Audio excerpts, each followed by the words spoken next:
Today, I brought into Greenroom Central Studios Gabriela Siebach, Director of Interpreting Services at Sesco Linguistic Services. With over 15 years of experience in the language industry, Gabriela has mastered the art of managing flawless multilingual events.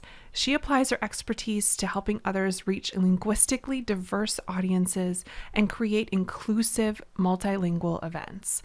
Gabriela supports the language needs of small meetings and large conferences throughout the Americas and Europe, as well as virtual and hybrid events anywhere in the world. Gabriela, welcome to Greenroom Central Studios. Say hello to Linchpin Nation. Hello, hello. I'm so thrilled you're here today. This is going to be super special because we've never talked about this on the podcast, and I know that there are a pretty big handful of our listeners who are ready to kind of take things to the next level, and this is definitely a way of doing it by expanding into multilingual events and making it not just in English only, but embracing the other parts of our community around the globe. So I might have just tipped my hand a little bit on what your superpower is, but why don't you tell us? What do you think your superpower is as it relates to events? First of all, thank you for having me. And I think that my superpower when it relates to events is languages. Really being able to create a multilingual event. You have this amazing guide, and we'll put it in the show notes, it's called The Definitive Guide to Flawless Multilingual Events. And I was reading through it yesterday in prep for our conversation, and there's so much solid gold in here. And I was like writing down questions as I went through it, and also feeling a little bit seen because you call out in here that people don't think about making their event multilingual until the last minute. Mm-hmm. And that you really have this goal of bringing up awareness about it being a thing and something that has to be planned for well in advance in order to do it really well. And I'm here for excellence in events. And so that really rang true with me because every event that I've been involved with where we've had multiple languages, I have been brought that gift at the very last minute. Mm-hmm. And there's so much to think about, and I want to get into that today about, okay, why we should start months before we're ready planning for this event to be multilingual. Well, I mean, to start, there's multiple levels to having a multilingual event. And if you wait until the last minute to start including the multilingual aspects of it, there are many steps that you're not going to get to take. You're going to come to the end and then all of a sudden have to provide something. Depending on the level of technicality of your event, depending on the brand and the message that you're looking to share, you may not have enough time to ensure that the interpreters and language professionals that are going to support your event are able to do it and stay true to your brand, stay true to your message. Not only that, but you miss out on a lot of opportunities of communication that can happen before the event takes place. Something as simple as a registration page. Having the registration page available in the event languages can really increase the number of participants that you have. You know, I'm always cautious about adding things, like I call them shiny objects, to an event that might distract from and put the event at risk of achieving the purpose for which it was put in play. You know, I call that the Y times 2. Why are you doing this for the business, and why are you doing this for the community? And I'm really cautious about adding shiny objects too late in the game because then I think we just put too many other pieces at risk. Mm-hmm. And adding language after kind of diving a little bit deeper into this than I have in the past, I'm realizing how much we put at risk if we're not thinking about it early enough. I mean, yeah, it can be a little bit confusing or stressful to do this, but in order to do it well, we're talking about impacting so many things. And you touched on a little bit things like venue, things like staffing, things like the materials, the written materials, like a registration page or email sequences. There's a lot to think about, right? There absolutely is. There's so many different aspects because language is really about communication. So it's about all aspects of communication that go into the one event. So you can't have a multilingual event where everything is monolingual leading up to the event and following the event, and you only have bits and pieces that are multilingual throughout the event. Right now, when diversity, equity, and inclusion are at the forefront of so many people's minds, really making sure that your event can attract a diverse audience and making sure that it's inclusive to those members of diverse communities that may speak a different language requires that you really think about it at every step of the way, that you are marketing in the multiple languages that you're looking to attract, that you have registration pages or some way of being able to grab their contact information and their linguistic preferences, and that you also are able to supply the language or the information in the language that they need, whether it's written information or all of the presentations that are happening throughout the event. And the larger the event, the more complex that can be.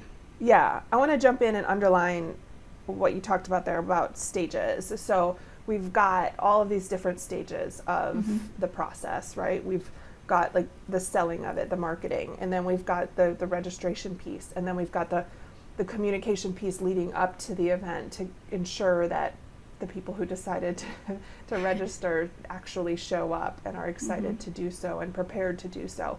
And then we've got obviously the event itself, and then we've got the follow-up. And all of those pieces are important from the standpoint of we're trying to drive revenue from our events as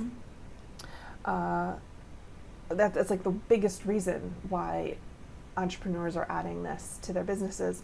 And if it makes no sense in my mind to decide like, okay, we're gonna address our South American market and not just speak to our US market for this next event. And so let's add, it's called like it's an interpreter, right? When they're interpreting like the word, the spoken word verbal during the event. That's something I learned from your guide. Translation versus interpreting. Translation is changing the written word into a different language, and then interpreting is changing the spoken word into spoken or signed language. Because we cannot forget our deaf audience members who may also need the service. Yes. And so our minds might go to, okay, this is easy. I just need to get somebody who can get into the Zoom and interpret for us during the event. But then backing up, like if our Y times 2 is, for the business is to drive revenue, and for the our community is to kick off transformation, we're missing the boat if we're only doing in-event interpreting services and forgetting all of these other stages of the event that are absolutely critical to converting our guests into sales, right? And unfortunately, that happens to many people. There's so many times where I get called last minute. There's an event, they want a last minute Portuguese or a last minute Spanish interpreter to join the event because they have one interested individual or 5 interested individuals that want to participate. If you're going to have the service, having had marketed the fact that the event was taking place in each of those languages, having had a registration form that the people speaking those languages would have been able to complete, you could have maximized the number of participants that attend the service, and your investment would have gone a lot further, even though there would have been additional language elements that you would have had to invest in. Overall, the event could have been more successful, and you could have had a higher conversion of individuals that speak those languages. So good. So if we're now like preaching to the choir and everyone is converted, yes, okay, if I'm going to do this, I'm going to do it well, and I'm going to plan ahead. What does that look like? What kind of things do we need to think about? So in our guide, we outline a couple of different things that you can think about. One thing that we do recommend in there is having a language partner. So unless you already know what you will need in terms of language if you've been doing a lot of research and you understand exactly what you need at each stage of your event, whether it's the planning, the pre-work, the registration, and even the follow-up. You might want to partner with the experts, people that know language, that understand and can guide you through each of those stages to make sure that you have the right elements in place. So what I'm hearing is there's companies like yours totally dedicated to flying into events, and I mean, like, for the whole process, Right. and partnering with the event host and their team and guiding them through this process. Absolutely. Okay. So you call out things like questions that we need to answer, that you're saying then a interpreting service, or what do you call it, linguistic service company? I call it language services because it language can service include company. translation and interpreting as well. So Got all it. of the language support that may be required. Okay, so a language service company is what we're looking for. And you called out some great questions, like we need to figure out what languages that we want to do this in. We need to figure out what languages are going to be spoken during the event. Are we just speaking in English, but we want to interpret it to, like Portuguese? Talking about the materials, going through all this stuff of, like, you said, agendas and websites and registration stuff. And then I love that you also put in your guide, like, stuff about when do we need interpreters, like for what parts of the event, and even staffing of the event, and what needs do we have there. Tell me more about those kind of questions that a language services company can help us answer. First of all, you touched on a lot of different parts that happen at different stages of the event. First things first is, what is the goal of the event? And I think that's the first thing that can help you start to iron some of those questions out. If you understand what the goal of your event, let's say the example that you gave earlier, you want to open the Latin American market. You can either do the research and understand what languages would be beneficial to offer because you're trying to enter the Latin American market. Maybe Portuguese because of Brazil, and Spanish because of all of the Spanish-speaking countries that are in Latin America. But there are other languages that are also spoken in Latin America, and depending on who you're looking to target, who you're looking to bring into your event, those may be things that you need to consider. So what is the goal of the event? What are you hoping to do with the event? And that starts to identify the diverse audience that you're trying to reach. And this is something that we all do. We know who our target audience is. We know who we're trying to reach and why we're trying to reach them. You bring in a language partner, you partner with them, you inform them of the goals, and if you don't have the languages already, let's say, for example, even if your audience is the US is very diverse in terms of the languages that are spoken. There are so many different communities that speak different languages. If you have a B2C and you're trying to reach individual consumers that may be requiring your services, you may be considering multiple languages, even though it's an event that targets individuals in the United States. They could even be targeting those in a single city. So again, either doing your research and understanding who your target audience is, or partnering with a language services company that's going to be able to help you identify the languages that you may consider, can help you in some of those initial stages. And just because you've selected a list of 20 languages to start, and you do your marketing in 20 languages, and you have your registration in 20 different languages, doesn't mean that you'll need all 20 at the event. You're going to see who you were able to reach, who actually registered, and based on that information, you plan for what languages will you offer at the event, and even at each part of the event. Maybe your event has multiple sessions and most of your Spanish-speaking audience is only interested in one of the sessions. Okay, so let me break this down for Linchpin Nation, because we typically do two different types of events. We do, so we'll talk about it in terms of the funnel. So top of the funnel versus kind of more in the middle or bottom of the funnel. So I think sometimes we're doing an enrollment style event where we're casting a really wide net, and this is a relatively cold audience that's going to be in the room. And typically those are done virtually. And that's where we're leveraging the virtual platform in order to be able to cast that super wide net. And when we're talking about those type of events where we don't totally know our audience yet, like the specific people who are going to be in the room, we're casting a really wide net. I can see how what you're describing is, okay, yep, we feel like we've pretty much tapped out or tapped the US market, and now we want to go for this event into Europe and into perhaps the Australian market and perhaps in the South American market, or I don't know, pick one. And you're saying we could engage a language services company to translate, to work with them and be like, okay, we really want this European market for this event. We could work with a company like yours to identify, okay, these would be the 5 to 10 or whatever major languages that I would recommend translating your marketing and registration materials into. We'll go ahead, we'll cast the net, we'll run the ads, we'll see who we get.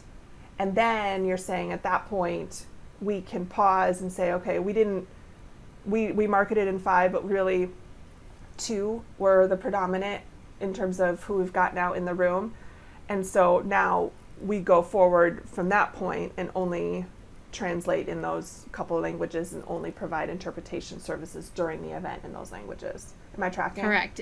Okay. Which is part of a marketing strategy as well, right? You have Yeah. A/B testing, you have multiple marketing collateral Yep. that goes out. You're able to track how well, certain copy does versus others, and you're able to get the kind of information that will help inform where you need to make the investment. Yeah. Okay. I'm tracking. And so then there's another type of event where perhaps we're throwing a conference for our existing audience. We know exactly what languages they speak in. And so we would be able to pull them, get our list of languages and kind of percentages in hand right away, make the decision from the beginning of, okay, everything now is going to be in these 2 languages or these 3 for this event. Everything from the registration, because we're not really typically marketing much, is they want to be there anyways. We'll get the registration, the in-event and the post-event stuff all in these couple languages. Correct. Yeah, so just a little bit, it's perhaps even an easier lift than when we're doing the A/B testing that you described and kind of marketing in a whole lot of languages to cast a wider net for to a cold audience.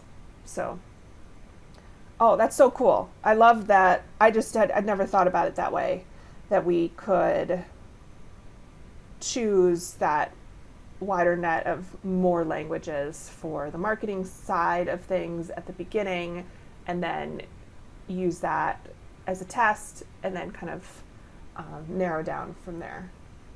So good. And it's part of entering a new market. Sometimes you don't know what you're missing out on if you're not allowing yourself to expand into other markets. Many of us, especially when we have smaller businesses, we, tend to grow our business through a lot of referrals. And sometimes just putting little tidbits of information out there in other languages helps us understand whether or not there's interest in these other markets that we're currently not accessing. Yeah. Oh, I love this so much. Okay, let's move on. You had mentioned in advance one of the reasons why we would want to plan ahead is that even the venue plays a role in the success of interpretation inside of an event. Tell me more about that. So first of all, if you're doing an on-site event, which I know that's not something that many of your listeners will do, you have to make we do, because it's both. You do both? Yeah, in person Okay, and virtual. So let's talk in person first. You need to have a space and a venue where you're able to fit in the interpreting equipment. An interpreter standing next to a presenter and having to repeat everything they've said is not going to be the best experience for all of your listeners. Most people are going to half of the time be listening to a language they don't really understand. So having equipment so that people are able to simultaneously listen to the event in every single language is going to be ideal To be able to accomplish that, you need to have equipment, and you need to have your language partner that's providing the equipment partner with your AV team to make sure that the audio is coming in, equipment is being distributed to those that need to listen to each individual language, and that everything happens seamlessly. If you're in a small room that sits 20 and you have 20 individuals coming, there's no room for you to fit the equipment and all of the necessary things that will be required to provide this seamless multilingual event. Now let's talk about virtual. If you choose the wrong platform or you don't know how to work the interpreting features within the platform that you select, you can have a very similar experience. There are so many times when we provide interpreters, we partner with our clients and we say, hey, we noticed that you're going to use Zoom. Have you used the Zoom interpreting feature before? The answer is like, oh yes, we have tons of experience. Our interpreters show up and the event wasn't configured correctly. Or the standard languages that are available on Zoom are not sufficient to cover the languages that are being provided for the event. Without those changes being made ahead of time, you can't make them on the spot in Zoom, which means that now you've paid for a service that you cannot offer to your listeners, and you have no way of informing them that it is due to technology that you're unable to provide the service after all. So there's little things like that that you need to think about and you need to work through, and understanding the venue, understanding the platform are key to being able to ensure that you have double check and confirmed each step to make sure that you will be able to provide the multilingual experience you're looking for. Okay, so what I'm hearing, I love to recap. What I'm hearing is if we're doing an in-person event, space is important. We want to have enough space. And then we also want to make sure that we're partnering with a production company that will partner with a language services with the language services company that we've hired to talk through these things well in advance so we can come up with obviously the space plan to fit it all in, but then also the logistics plan to be giving out the equipment and making sure it's working and all that stuff. And then what I'm hearing is in a virtual scenario, it's just making sure that the language services company is connecting with our production company well in advance of even the Zoom link being handed out to guests so that we can configure that meeting appropriately. Yeah, because it's pretty easy relatively. We just got to do it in advance. But it's not something where if everybody's already in the meeting, it can be changed. Right. Yeah. And also looking at the type of experience that you're looking to provide. We've talked about Zoom because that's something you and I had discussed previously, but there are also specialized platforms that exist that are designed for multilingual events where even things like presentation slides can be provided in different languages and they would be advancing simultaneously for the individual based on the language that they have selected to listen to. Oh, wow. And they would be able to see the content in the language and listen to the information in the language that they've selected. There are some that even automatically use machine translation to translate chat messages based on the language that the user has selected to read all of the chat messages. So even between participants, they're able to engage with each other across different languages. So there's multiple levels of the experience that you can provide. And again, partnering with the language service provider, if you don't have the time to do the research on your own, will help you find exactly what will provide the experience you're looking for. That's fabulous. That you just said even a couple of things that just wouldn't have even occurred to me right off the bat, which was translating the chat and also the PowerPoint slides. And then it gave me just like a little bit of angst because every presenter ever wants to give you their slide deck at the very last moment. And if we're doing this event in 3 different languages and we want to make sure that the slide decks are also in that language, that requires a little bit of advanced planning. It does. And even if you decide not to translate the slides, providing them to the interpreter so that they have the opportunity to prepare on in the content, understanding what's going to come up, and even recusing themselves if it's a topic that they're not familiar with. Because even if we present the initial topic, once you actually look at the presentation materials, you could come to realize that it's not something that's necessarily aligned with your expertise. Doing all of this ahead of time allows you to bring in a professional that has that experience and expertise that will provide the best possible service. Yeah. Okay. So good. We talked about how it's important to find a language services company that fits your needs, what would we, I know there's probably many out there. Are there things that we should be thinking about when we're shopping around for a language services company?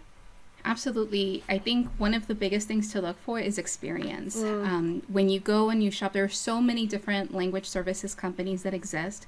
And some of them are well ranked by Google, but it doesn't necessarily mean that they're going to match up to the type of event or experience that you're looking for. So looking into what kind of experience do they have? Do they have experience with interpreting events or multilingual events, or does their experience primarily lie in providing interpretation in legal or medical type settings? Somebody that is a professional and has a lot of experience in legal or medical settings might not be the best person or best suited for a larger event or just any kind of multilingual event because their experience is unique to that other setting.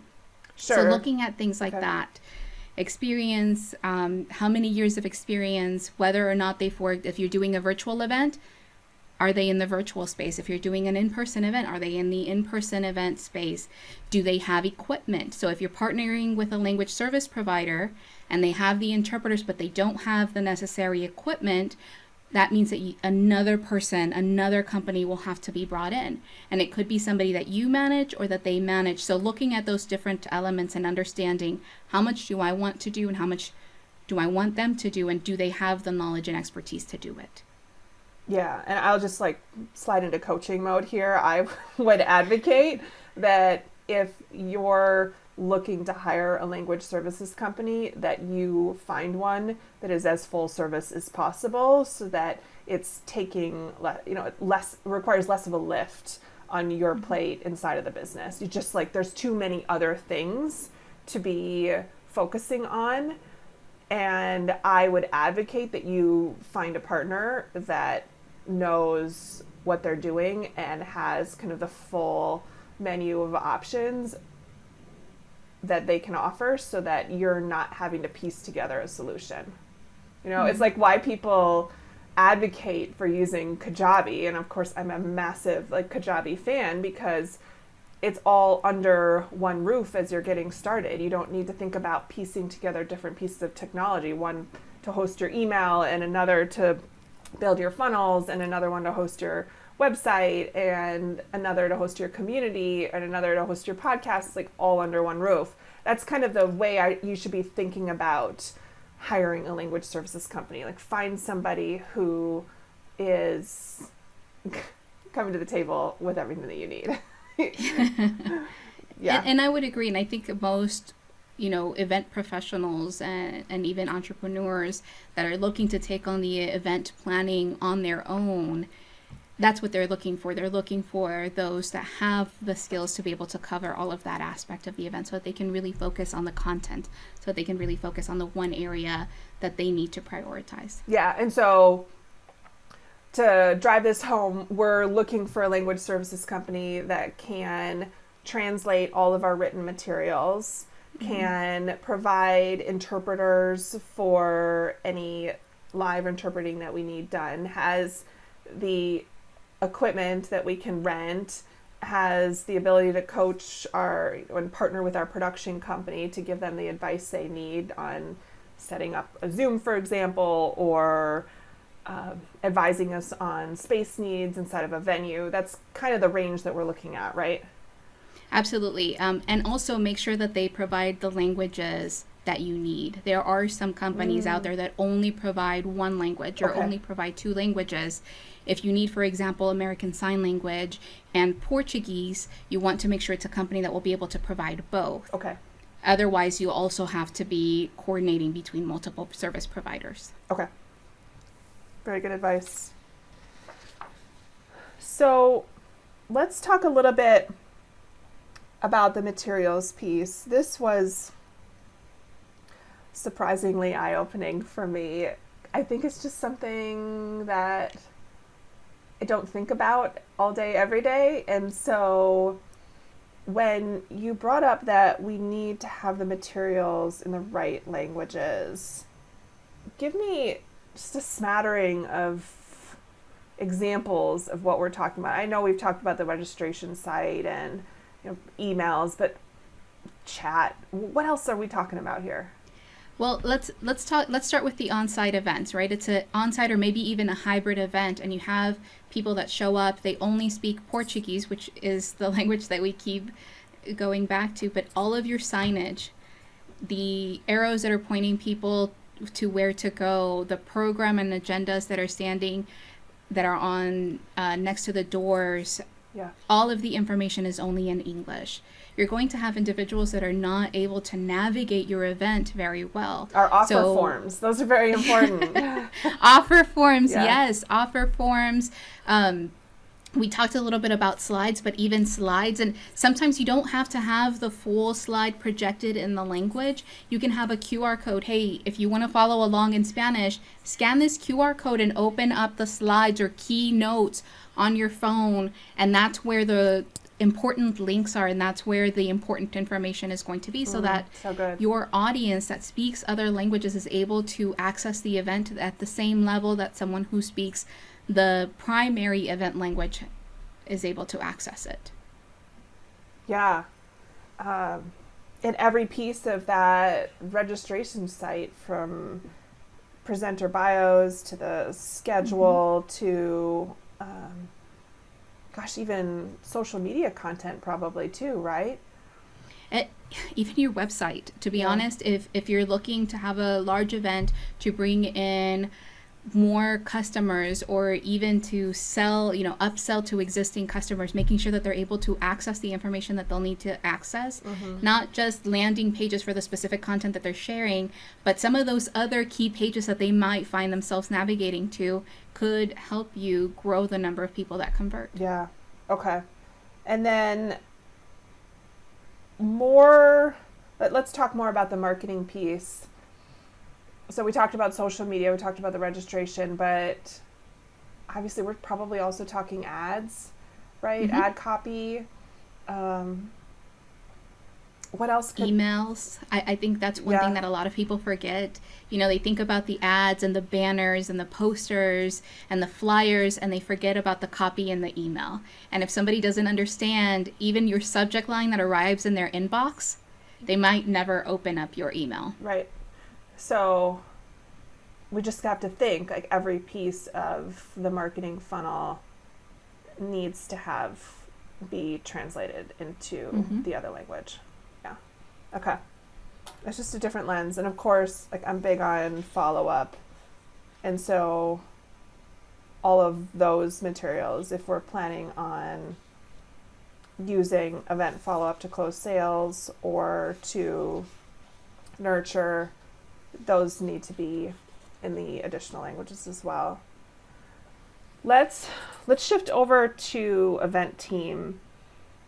What should we be thinking about to make sure that in-person and virtual guests are taken care of during the event from a team perspective?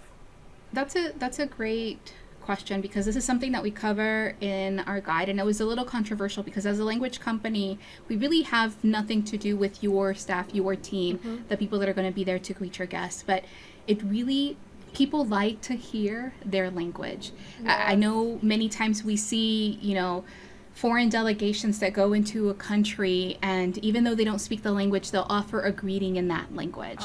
Can you imagine having your entrepreneurs, these great leaders, opening up an event and greeting all of the participants in each of the languages that the event is being presented in before jumping into the content? So simple things like that, just a welcome or a hello in multiple different languages can really make a difference. And then to go take that another step further, having some of your event staff wear labels. I speak this language, and speak directly to individuals in the language that they are most comfortable with. That's going to be another level of quality and customer service that's going to be exhibited throughout the event. They're going to create a rapport and a straight connection to somebody that's part of your team during the event. Now, you can always bring in an interpreter to facilitate a conversation, but if you invest in just having one or two bilingual staff that are there for one or two of the key languages, it helps build that connection, and they're more likely to convert, more likely to accept an offer if there's somebody that speaks their language that they'll be able to communicate with beyond that day of the event. Yeah, so that's something where we would want to consider doing that at registration when we're welcoming people and giving them their materials, but then perhaps at the offer table at the back of the room or in the hallway after the offer's been made and people come up with their questions. That's probably a key place. And then I just think people love to hear their name, and they love to be, I always like beat this drum of just seen, heard, and celebrated. And I think if we have team scattered throughout that are able to, that, like you said, if we're labeling them so that it's easy to identify, I speak Spanish, whatever, and people can identify and know that they have someone kind of representing the brand, the business, that they can go and talk to, just milling about throughout the event. I think that's huge. Yeah. And I think, is that something that can be hired? I imagine. So I used to do corporate events, and destination management companies are a big thing that we lean on in the corporate space. And I know that it's a service that we could hire staff from the local area that just would know the ins and outs of where you could go for a run, or if you had a little extra time and you wanted to go shopping, or just wanted to learn a little bit more about the local area, that we could just hire somebody and have them sitting at our registration desk, and they'd always be available to be the local expert. Is there something like that in the language space where we could just hire somebody we could train them up on, this is kind of our shtick? So it depends on where the event is taking place, but yes, this is something that you can always do. I can tell you that we have partnered with universities, and university students are always looking for these types of opportunities. And it's a great place to look. And again, if you have a language service provider that has experience doing a lot of these events, and they can help coordinate and facilitate some of this. But again, it's going to depend on the location and how diverse the population is of the specific location you have chosen. Okay. Then I suppose we could always pay to fly people. Yeah. Which is another option. Okay. I just think that feels so important and personal and something worth exploring. But you also mentioned perhaps if cost is a concern, that we could set up a phone line or something, having a sign there, kind of like if you're at the airport and Delta has those signs that say, we just want to talk to somebody right now, call this number. And that would kind of be an alternative where we're not paying to fly somebody in and house them, but we are paying to have somebody available all the hours of our event by phone, and here's the number.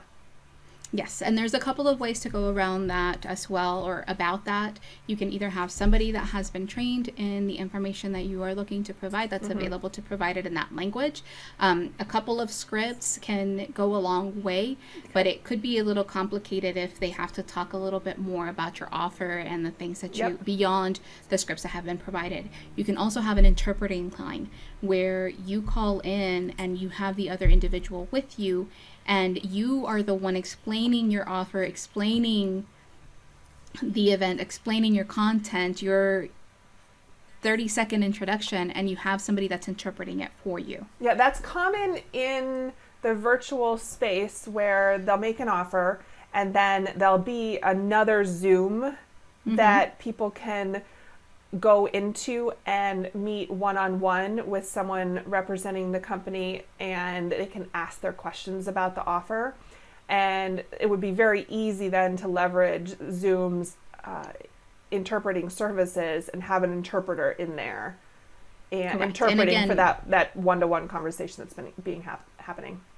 And it would just require some planning and coordinating, because one thing about the breakout sessions within Zoom is that they don't enable the interpret. You can't have an interpreter in a breakout session. So they would have to be unique links. But if you're doing a Zoom event with multiple unique links, you are able to do something like that.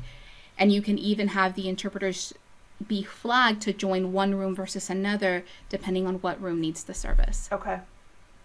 And where my brain's going right now is we could have the workaround, we could have the interpreter stay in the main room, and then all of the English speaking can go into, or, you know, whatever the other language is, can go into the breakouts.